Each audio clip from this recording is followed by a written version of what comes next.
Global nigoh bilan voqealarni bir qadam oldindan bilib boring va bizga obuna bo'lishni unutmang. Jenevada Rossiya va Ukraina o'rtasidagi muzokaralar boshlandi. Umerov Jenevadagi muzokaralar kun tartibidagi masalalarni ma'lum qildi. Ukraina Milliy xavfsizlik va mudofaa kengashi kotibi Rustem Umerov Jenevada Ukraina bo'yicha mojaroni tartibga solish yuzasidan o'tayotgan muzokaralar kun tartibida xavfsizlik va gumanitar masalalar turganini bildirdi.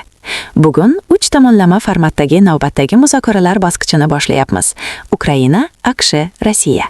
Kun tartibida xavfsizlik masalalari va gumanitar masalalar bor. Biz konstruktiv, e'tiborli va ortiqcha kutilmalarsiz ishlayapmiz. Bizning vazifamiz barqaror tinchlikka yaqinlashtirishi mumkin bo'lgan qarorlarni maksimal darajada ilgari surish, deb yozdi Umerov o'zining Telegram kanalida. Vengriya Xorvatiyadan Rossiya neftini o'tkazishni so'ramoqda.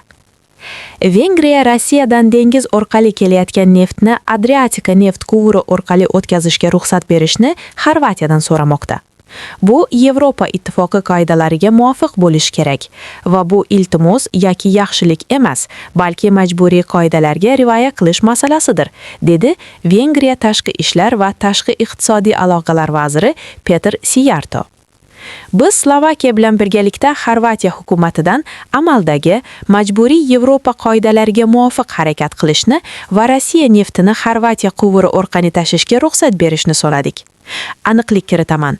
Biz xorvatlardan hech qanday xizmat, yaxshilik yoki gumanitar yordam so'rayotganimiz yo'q. Biz ularga tatbiq etiladigan majburiy Yevropa qoidalariga rioya qilishni so'rayapmiz, dedi Siyarto Facebookdagi sahifasida. Vazirning so'zlariga ko'ra, Adriatika neft quvuri nihoyat o'z maqsadiga muvofiq Drujba neft quvuriga qo'shimcha yo'nalish sifatida foydalaniladi. Avvalroq Vengriyaning Mandiner portali xabar berishicha, Ukraina hukumati yanvar oxirida neft quvuriga yetkazilgan shikastlanishni sabab qilib, Drujba orqali neft tranzitini tiklamagan.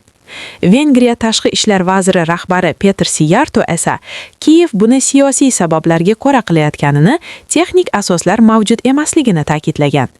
Yakshanba kuni Vengriya va Slovakiya Xorvatiyadan Yevropa ittifoqining quvur orqali yetkaziladigan neftga nisbatan sanksiyalardan berilgan istisnoga muvofiq dengiz orqali Rossiyadan yetkazilgan neft tranzitiga ruxsat berishni so'ragan. Global nigoh bilan voqealarni bir qadam oldindan bilib boring va bizga obuna bo'lishni unutmang.